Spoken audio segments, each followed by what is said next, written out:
Hi, this is Roger Conrad. I'm editor of Utility Forecaster. What I want to talk about today is just a little update of this political season and what it means for our utility investments.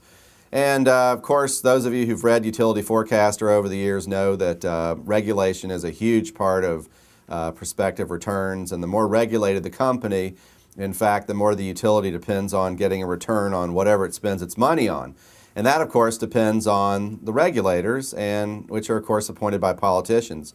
In some states, they are politicians. They are actually elected for the office of which they serve. And those actually, as you might imagine, tend to be fairly contentious states.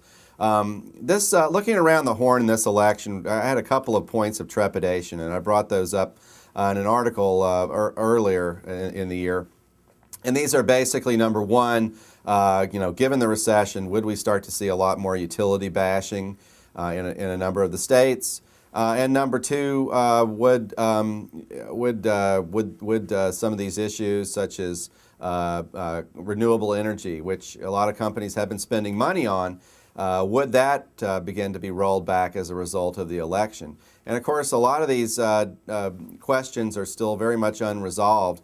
There are some interesting, though, developments, and I'll be writing about these in Utility Forecaster, also Utility Forecaster Weekly. But just briefly, a couple of things that have caught my attention. Number one, in Florida, as anyone who's been a reader for a while knows, I've pretty much excoriated the governor there for basically firing the entire Public Service Commission in response to political pressure and particularly pushback over a rate increase that was asked for by Florida Power and Light. And now what's happened, though, is actually a couple of those commissioners who were appointed with no experience and basically just to back up the governor's way have now been replaced. The governor's actually replaced them.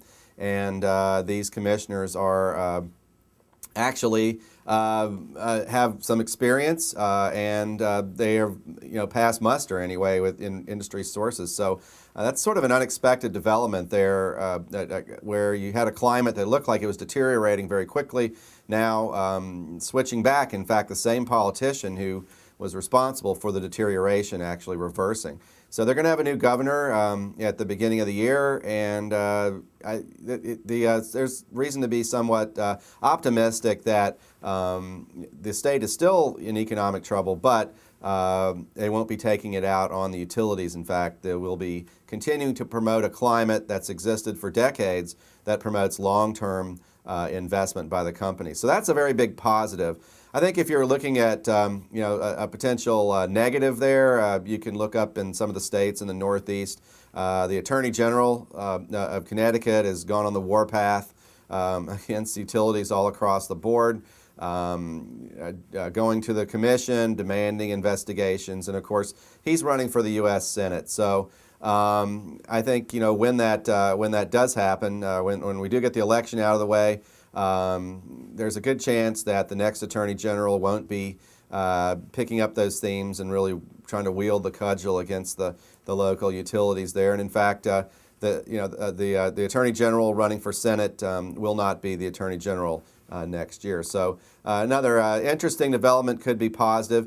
In New York, on the other hand, maybe not. I think we are seeing, again, more pressure on the part of regulators. And in fact, if you read some of the statements that have been made to the extent that their number one priority is keeping rates low now. And of course, that's the priority of every company over a period of time, but it connotes an environment where officials are more concerned with the short term over the long term. This is a long-term business where you have to make a lot of capital expenditures, so that might not be so good for New York utilities. We don't have a lot of New York exposure right now, but that's an area where I think investors should be very, very cautious on.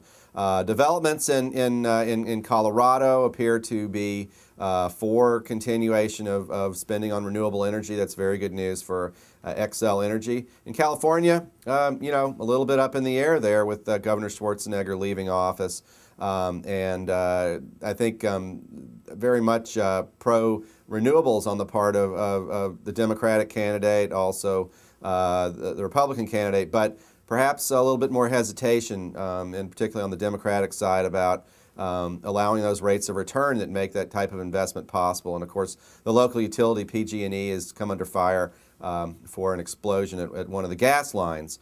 These are these are the kinds of things that you look at. You look at the response of the officials to these disasters. Is it cooperative? Is it designed? Is it pushed in such a way or couched in such a way that there's going to be cooperation, that the goal is to make these pipes safer, spend more money on the pipes, or is it to blame somebody and basically take a few scalps? And utility investors are among the first scalps that get taken when you're in those situations. So it's something to be very, very careful about. And again, we'll be writing a lot about it in Utility Forecaster and Utility Forecaster Weekly as the elections approach.